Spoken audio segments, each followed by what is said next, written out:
Primeira Epístola de João, capítulo 3, está assim escrito a partir do verso 1. Vede que imenso amor nos tem concedido o Pai, a ponto de sermos tratados como filhos de Deus. Em realidade, somos filhos de Deus.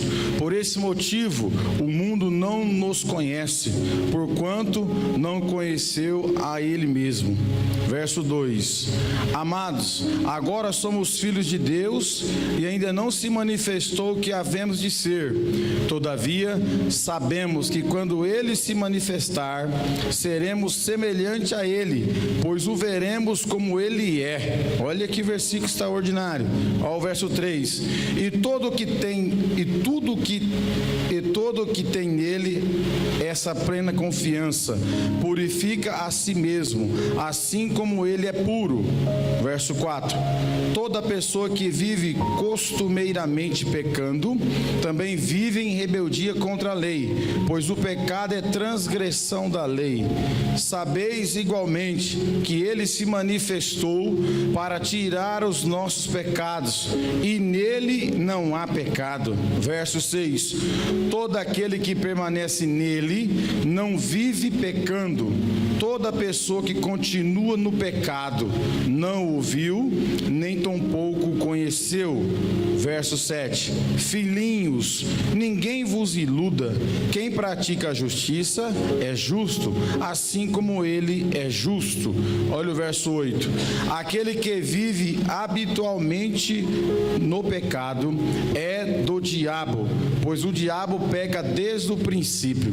Para isto o Filho de Deus se manifestou, para destruir as obras do diabo. Amém? Vou repetir só a parte B que nós já conhecemos.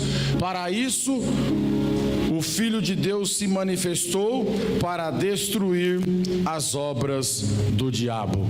Irmãos, nós temos aqui essa epístola de João, um texto que traz para nós aqui uma palavra tão gloriosa. Vede que imenso amor nos tem concedido o Pai, a ponto de sermos tratados como filhos de Deus. Em realidade somos filhos de Deus. Por esse motivo o mundo não nos conhece, porquanto não conheceu a Ele mesmo. Nós podemos aqui ver, meus queridos, que nós temos uma prerrogativa de filhos. Nós que somos igreja, comprados e lavados pelo sangue do Cordeiro, nós somos filhos de Deus a partir do momento, claro que você já sabe disso, no dia que você recebeu Jesus como Salvador da tua vida, automaticamente, milagrosamente aconteceu o ato da gente se tornar filho de Deus. Só que a gente é questionado demais, até mesmo pela nossa inteligência, pelo mundo, pela circunstância da nossa vida, que algumas coisas acontecem comigo, com você, que a gente fica a se perguntar: mas eu sou filho de Deus, por que está acontecendo tantas coisas na minha casa, na minha família, na minha vida, sendo eu filho de Deus? A gente tem que guardar isso no nosso coração, que ninguém, nada pode tirar de nós a certeza que nós somos filhos de Deus, independente do que você está vivendo, se é favorável ou não, se você está vivendo um quadro de enfermidade ou não, de conquista ou não, ou até mesmo de derrota. Você e eu não podemos perder a convicção da nossa identidade, de quem nós somos, porque o que vai definir que você é filho de Deus não é a sua circunstância, é aquilo que você escolheu na sua alma, no seu coração, em decidir receber Jesus na sua vida. Então isso você tem que deixar muito forte na sua cabeça, no seu coração, porque Satanás, ele trabalha com a ferramenta do engano, de ludibriar, de trazer confusão. E uma coisa muito triste é o crente não saber quem ele é. Talvez você olhe para a sua vida e fala: como que eu posso ser filho de Deus se eu estou vivendo num contexto de enfermidade, de derrota? Se eu sou filho de Deus, é para mim estar totalmente curado, com muita saúde, prosperando, avançando nos meus projetos. Não é isso a ideia da Bíblia, quando ela nos chama de filho de Deus, mas nos chama de livres do pecado, co-herdeiros de Cristo. Então a gente precisa proteger a nossa mente, o nosso coração, porque o mundo sempre vai questionar isso na minha vida, na sua vida. vida, e você precisa deitar e levantar, independente do que você está vivendo agora, saber que você é filho de Deus, amém? Que essa certeza está no teu coração, que você não pode permitir, por exemplo, que até mesmo o diabo vá usar a boca de alguém e questionar, se você é filho de Deus, você está nessa vida aí, porque você está nessa situação. Então você precisa proteger o teu coração, para que a sua fé não seja varrida da tua vida, a sua convicção, aquilo que o Espírito Santo já começou no teu coração. Então você e eu precisamos proteger isso em nós, irmão, porque de vez em quando até a nossa mente vai querer trazer confusão. Mas se eu sou filho de Deus, por que a minha vida não muda? Tem gente que fica pensando assim, porque está vivendo uma situação pior do que a outra e vem piorando. Mas você precisa se posicionar como filho de Deus, o que é um privilégio. Não são todas as pessoas que são filhos de Deus. Tem muita gente que está com a vida resolvida aí na sociedade, mas eles não têm o seu nome escrito no livro da vida. Eles não confessaram Jesus com a sua boca como você fez. Então você tem que fazer valer a confissão que você fez. Claro que você e eu não nos tornamos perfeitos, mas nós temos que acreditar naquilo que eu e você confessou. Quem lembra o que está escrito em Romanos 10:9? Se com sua boca confessares a Jesus e em seu coração creres que Deus o ressuscitou dentre os mortos, será salvo. Isso é só uma prerrogativa para filho. Se eu e você já temos no nosso coração que somos filhos, então não permita que nem a vida, nem o diabo, nem a sua própria mente venha colocar dúvida acerca da sua identidade, acerca de quem você é, porque a vida pode sim piorar e muito, meus irmãos, mesmo sendo filho de Deus. O nosso país pode melhorar ou pode piorar, mas isso não vai mudar a minha identidade de filho, amém? Porque nós sabemos que, por exemplo, existem alguns países do mundo afora que a realidade são totalmente oposta da nossa, os que estão em guerra, os que estão em fome, os que estão em crise, e lá tem muitos filhos de Deus, que eles não mudaram a sua identidade por aquilo que eles estão vivendo no seu país, na sua cidade, na sua própria família. Então você precisa proteger a sua identidade, porque tem algo que é para nós. Olha o verso 2: amados, agora somos filhos de Deus e ainda não se manifestou o que havemos de ser.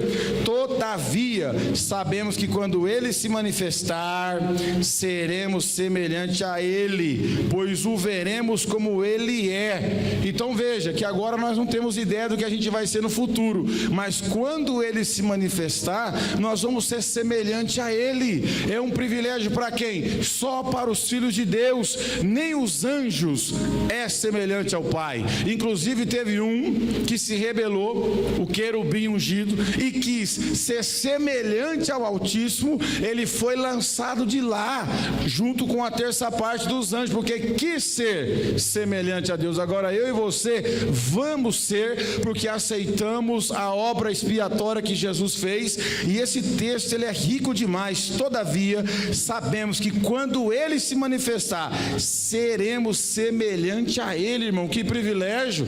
Nem tudo que está lá no céu é semelhante a Deus, mas o que está aqui na terra, que aceitou Jesus, vai ser semelhante a Jesus, com um corpo glorificado, ressurreto para toda a eternidade. Então você não pode perder a sua identidade, você não pode se esquecer de quem você é, porque tem uma promessa para mim e para você, e não é todos que vão ver Ele como Ele é, somente a igreja, os que foram comprados, lavados, redimidos pelo seu sangue, os que aceitaram Jesus de verdade. Agora veja o privilégio que nós temos como igreja de ser semelhante a Ele, coisas que os anjos não é, querubim não é, serafim não é, mas os filhos serão semelhantes a Ele.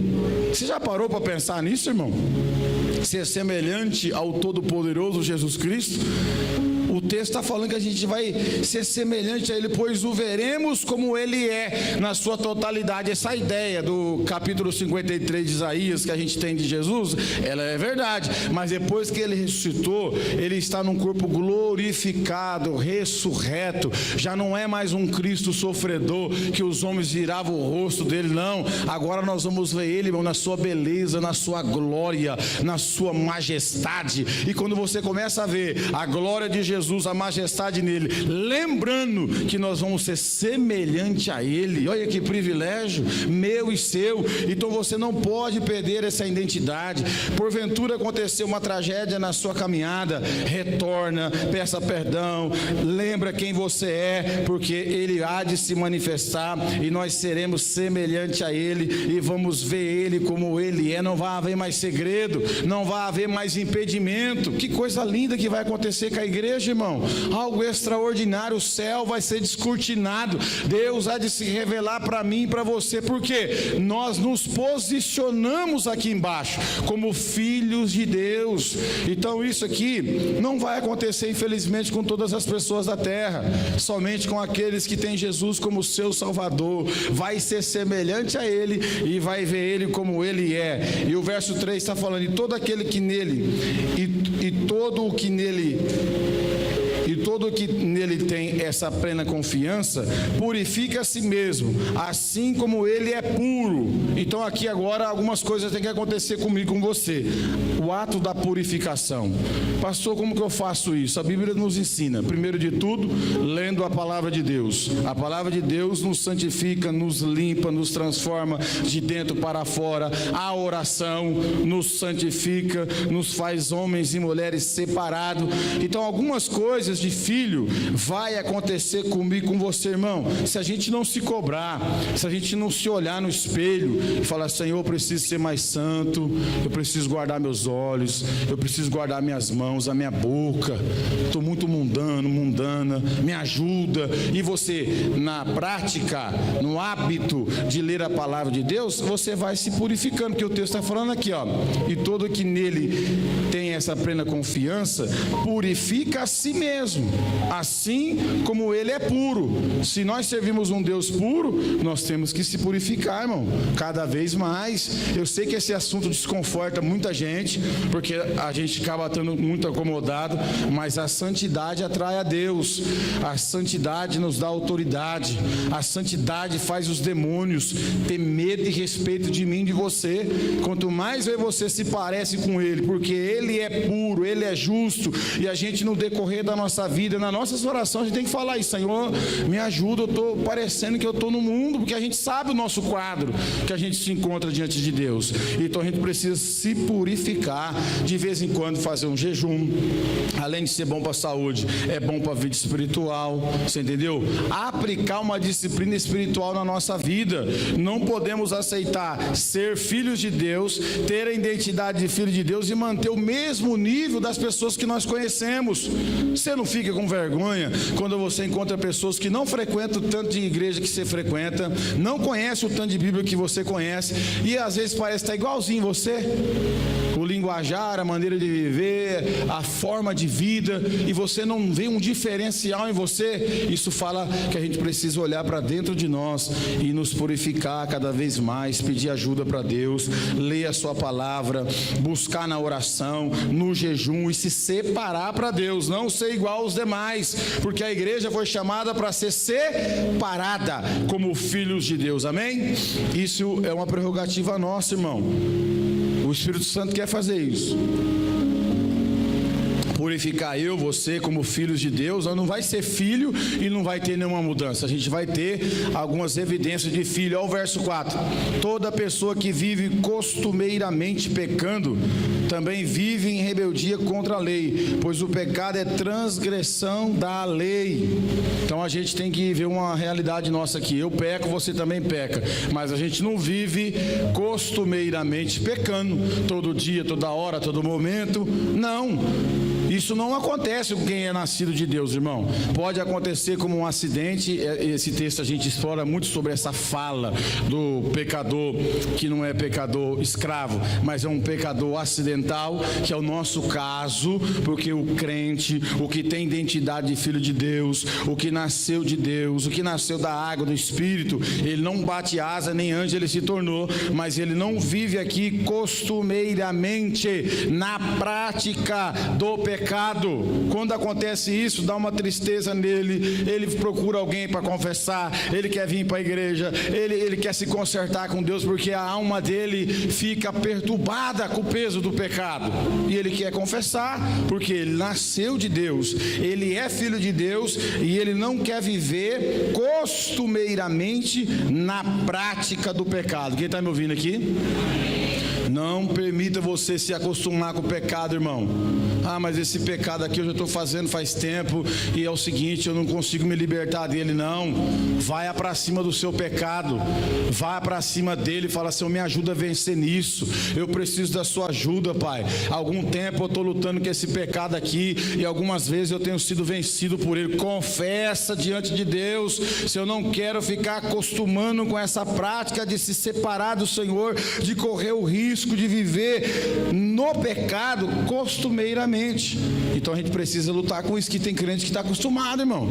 Ele já começa, já faz tanto tempo, eu canto, eu prego, eu estou lá na igreja e nada acontece comigo. Cuidado, você está acostumando com aquilo que pode impedir você de ver como ele é e de ser semelhante a ele. Então a gente precisa lutar contra isso, não se acostumar com o pecado, sabe, irmão? Trancar a porta do quarto, e se você não quer que ninguém ouve aquele seu pecado, vai lá, confessa sozinho.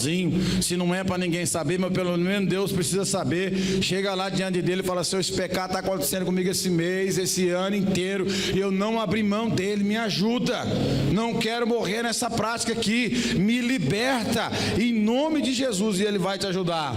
Verso 5: sabeis igualmente que ele se manifestou para tirar os nossos pecados, e nele não há pecado. Então, meu irmão, para mim e para você, a prática do pecado não é conivente, porque ele se manifestou para tirar os nossos pecados. Jesus veio, desceu da sua glória com esse objetivo de ver eu e você livre do pecado. Eu não sei o que acontece com alguns crentes que se acostumam com o pecado. A gente olha para falar: meu Deus, tem misericórdia, aquilo é errado, o Senhor não está aprovando aquilo. Veja o que a Escritura está falando, que ele se manifestou para tirar os nossos pecados. Então, pecado vai acontecer, pastor? Vai, mas eu vou lutar para não acontecer. E quando acontecer, é um acidente. É um acidente. Eu considero o pecado na minha vida acidente, irmão. E eu sou pecador, peco todo dia, peco. Existe pecado que a gente evita mais, existe alguns que faz tempo que a gente, porque tem o seu grau de gravidade é terrível. Porque cada pecado tem um preço a pagar. Tem pecado que ele vai te destruir, tem pecado que não vai te destruir, mas é pecado do mesmo jeito. Você tem que ser inteligente e fugir de todos eles, mas também confessar todos eles diante de Jesus, porque ele se manifestou com esse objetivo, com essa finalidade de tirar o nosso pecado. Então você tem alguém que tira teu pecado, vai diante dele: Senhor, tira esse pecado da minha vida, da rotina da minha vida, isso aqui tem roubado a minha comunhão, a minha fé, os talentos que o Senhor confiou a mim, a fé que o Senhor colocou no meu coração. Então a gente precisa entender que ele se manifestou para tirar o pecado. Amém, irmãos? A nossa mensagem não pode mudar, a nossa conversa não pode mudar entre nós, os filhos, a família, as pessoas que nós conhecemos. Olha, Jesus se manifestou para tirar os seus pecados, porque tem gente que é tão enganada pelo diabo que ele pensa que ele não peca, irmão. Tem gente que a gente tem interação de amizade que parece que a vida dele está resolvida. Não, que ele não tem nenhum tipo de pecado. Tem sim, todo ser humano é pecador. Todos pecaram e destituídos estão da glória de Deus, e precisa saber que um se manifestou para tirar os nossos pecados, e ele tem o interesse de limpar a minha e a tua vida. Amém? Verso número 6: todo aquele que permanece nele não vive pecando. Toda pessoa que continua no pecado não o viu, nem tampouco conheceu. Olha que versículo difícil aqui. Como que se aplica isso na vida de alguém que vive na prática do pecado e fala que aceitou Jesus, que conheceu a palavra, a verdade, se batizou, mas não abre mão do pecado? Está lá na prostituição, na jogatina, na malandragem, em tantos outros pecados que existem. Aí a pessoa fala: não, mas eu já me confessei, eu já batizei. Mas o texto está falando: todo aquele que permanece nele não vive pecando, não vive escravo. É verdade. Quem está em Jesus Cristo, irmão? Quem está em Jesus, diga amém aqui. Então você não é escravo do pecado. Você peca, pastor, eu peco na preguiça, peca. Pastor, eu peco na cobiça, peca. Pastor, eu peco na maledicência, peco. Mas eu peco e já volto para a presença de Deus e já estou de novo lá louvando, cantando, pregando, ouvindo. Eu não fico na prática todo dia, toda hora, todo momento, porque você está nele. Quem está em Deus, irmão, não vai viver na prática do pecado. Ele vai escorregar, vai levantar, porque nós estamos no processo da estatura de um varão perfeito. A caminhada é longa, meu filho. Tem pecado que Deus está trabalhando na minha vida faz 20 anos. E daí?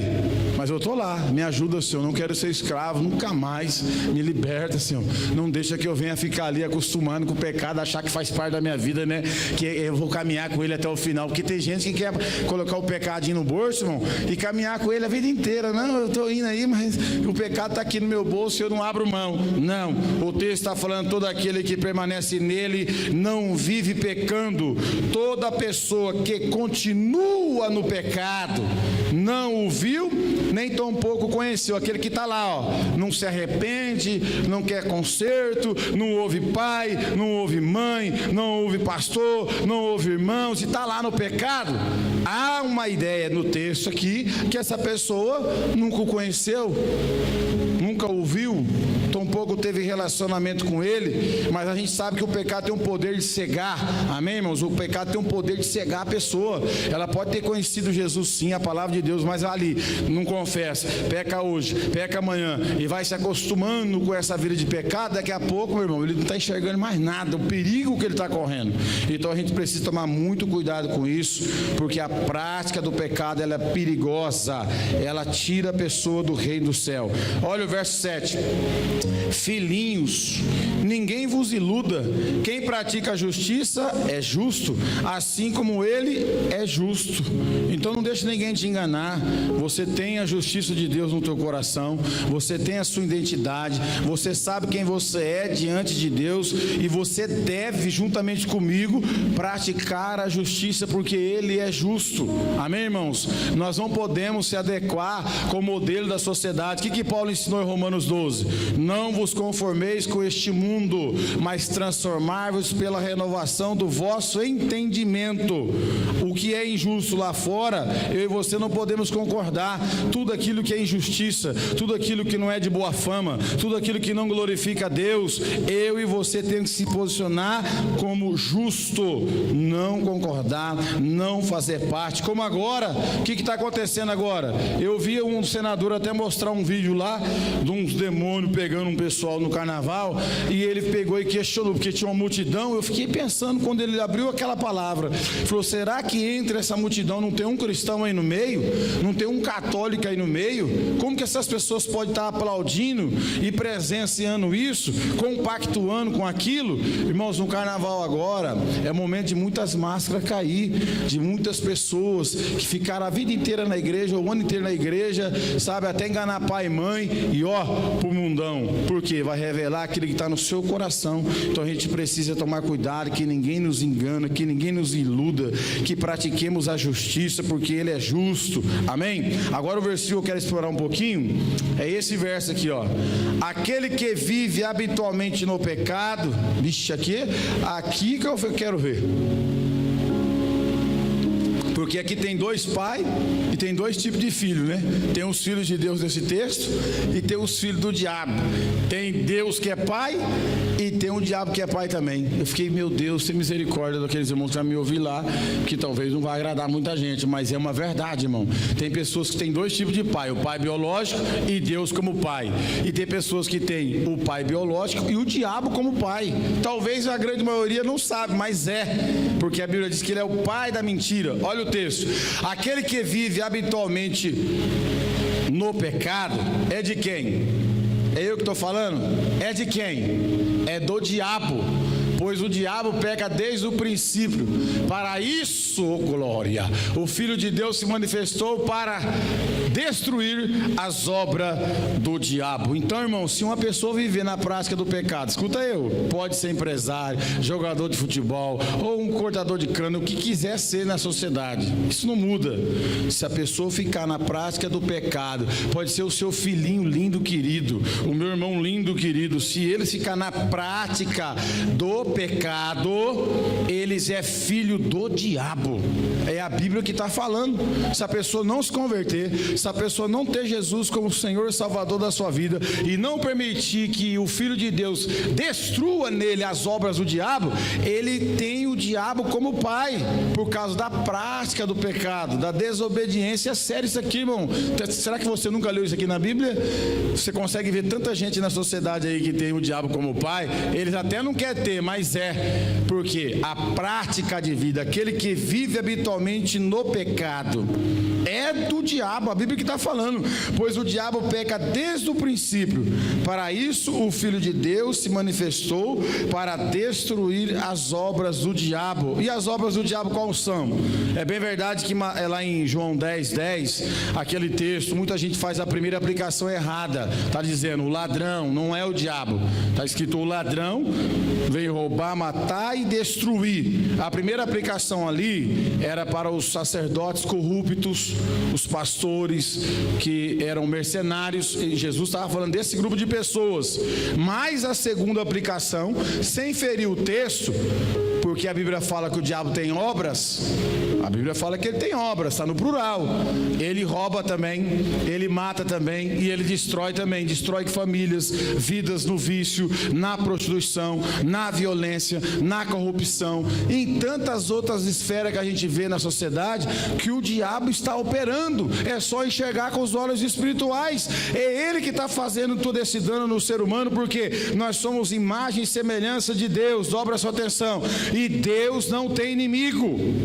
Deus, ele nunca teve inimigo, irmão. Se ele for usar o seu poder, quem é que pode vencer Deus se ele usar o seu poder? Agora, nós, como imagem e semelhança de Deus, Satanás é nosso inimigo, mas não de Deus. Então ele vem para cima de quem? Da imagem e semelhança de Deus. Então, se a pessoa não deixar Jesus se manifestar na vida dela, ele vai ser destruído na área emocional, financeira, familiar, espiritual. Satanás vai atuar sem mesmo pedir legalidade, porque se você já não tem o leão da tribo de Judá para proteger você, quando Satanás olhar em mim e você e não ver a marca do sangue, dos umbrais, da minha na sua vida, ou o rugido do leão da tribo de Judá, ele vai entrar e vai fazer o que quiser, e nem precisa de legalidade, porque o ser humano já vai fazer isso facilmente pelo pecado que ele vai ceder. Na medida que a gente vai pecando, irmão, a gente vai abrindo brecha. Agora, o texto mostra que o Filho de Deus se manifestou para destruir as obras do diabo. Só tem um que pode fazer o diabo correr da sua vida e da minha vida, é Jesus. Só tem um que pode colocar um ponto final no sofrimento das pessoas, é Jesus. É por isso que ele falou: vinde a mim vós que estáis cansado, oprimido, sobrecarregado, que eu vos aliviarei. Satanás tem destruído muitas pessoas, e você conhece, eu também, em várias áreas da vida. Só que se eles não deixar Jesus entrar, vão permanecer destruídos, vão perder sua salvação, vão perder sua qualidade de vida, vão perder saúde. Quem lembra daquele homem que estava possesso de uma legião de demônio, que as cadeias não podiam prendê-lo, que ele morava no cemitério, quebrava as cadeias, as pessoas fugiam dele. O que acontece?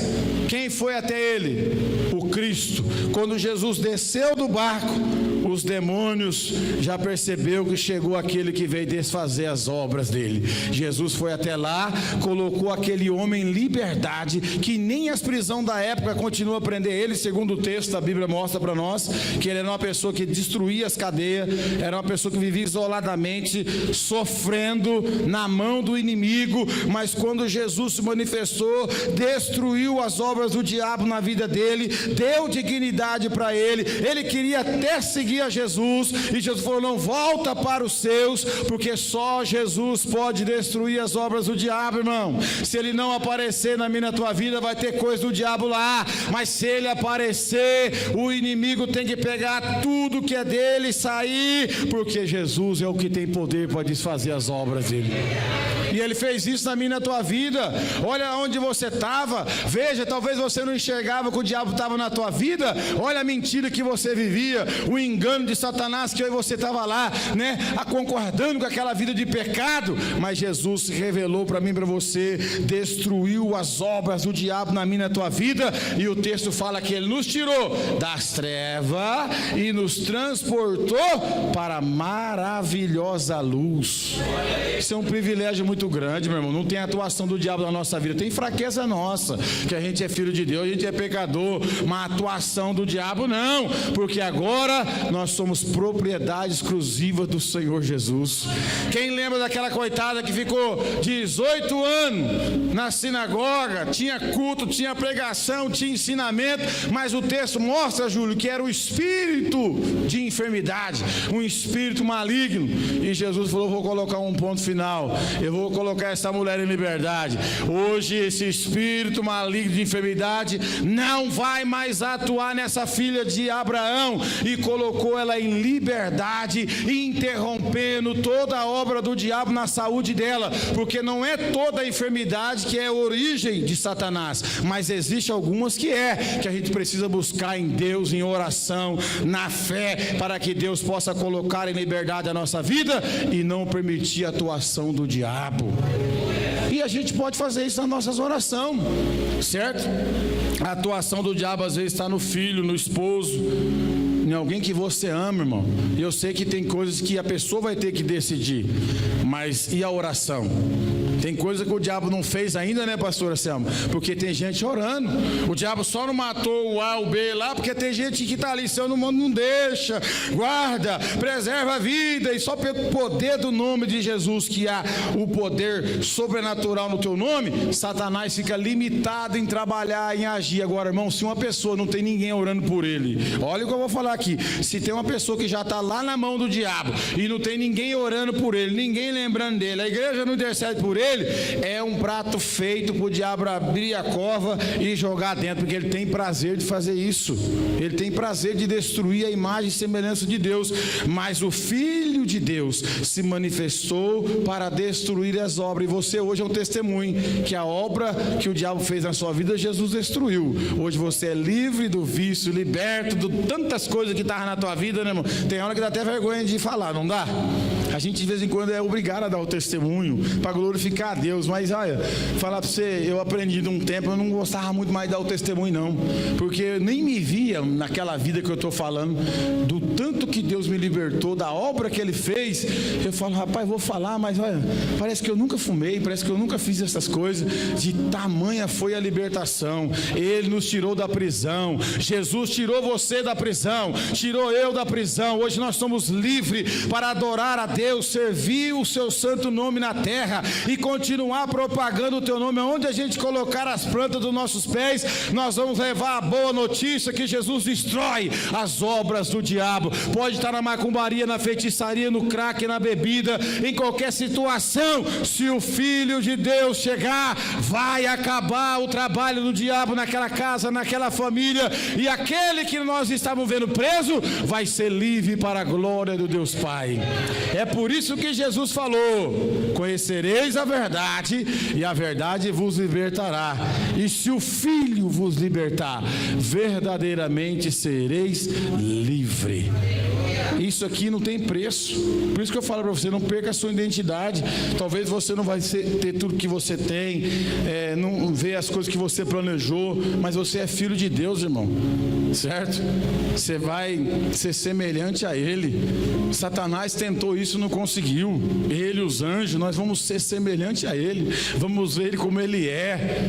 Ele manifestou para destruir. Olha o quanto que Ele te ama e quanto que Ele me ama. Ele destruiu tudo que o diabo acabou comigo, com você, Ele foi lá e destruiu a obra do diabo na nossa vida e nos trouxe para a sua luz. E hoje nós temos esperança no coração. Eu prego para os irmãos aqui, mas eu sei que se Jesus não voltar, muitos de nós podemos ir primeiro. Talvez vamos no a granel aí, no atacado, e todo mundo junto, nós não sabemos. Mas, irmão, nós temos um nome escrito no livro da vida. Nós temos uma cidade santa que vai descer do céu, e nós vamos entrar nessa cidade, porque Jesus destruiu as obras do diabo na minha e na tua vida.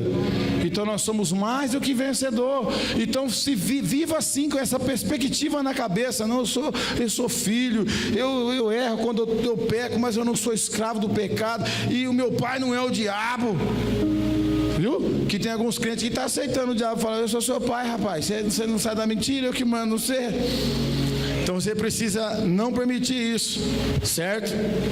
Saber que você é filho de Deus, que você tem uma missão muito especial para fazer aqui na terra ainda. Tem pessoas que precisam do seu testemunho, tem pessoas que precisam das suas orações, da sua pregação, que será, claro, a melhor delas, o seu estilo de vida. E acima de tudo, não abandone ninguém, não deixe ninguém para trás, amém? Há poder no nome de Jesus. Jesus tem poder de manifestar e fazer a obra dele. É claro que tem pessoas que gostam de sofrer demais. Um dia eu estava falando para o meu irmão David, eu não sei como tem pessoas que suportam sofrer, porque tem aqui em Mateus 11, 28, fala de 2 ou 3 grupos, né? Vinde a mim vós cansado, primeiro grupo, oprimido, segundo grupo, terceiro grupo, sobrecarregado. Tem gente que aguenta sofrer, irmão. Vai fazer o quê? Pai e mãe ora, esposa ora, irmão ora. Tem gente que tem força para sofrer ainda. Jesus está lá, ó, o general de guerra, esperando só um sinal para ele entrar, pisar na cabeça da serpente, colocar para fora, dar uma vida nova, uma vida digna, uma vida abençoada. Mas às vezes a própria pessoa decide ficar com o diabo. Infelizmente tem pessoas que decidem ficar com o diabo, porque o Cristo, ele não rejeita nenhuma voz. Está lá no Salmo, escuta isso aqui, ó, Salmo de número 102, verso 19 e 20. Pois o Senhor do alto céu observou a terra, para ouvir o gemido dos presos e soltar os sentenciados à morte. Oh, glória a Deus! Soltar os sentenciados à morte. Todos nós estávamos sentenciados à morte, mas ele ouviu o gemido da nossa alma, e ele desceu aqui, o leão da tribo de Judá desceu. Ele nos deu liberdade, nos deu vida, e vida com abundância. Aleluia!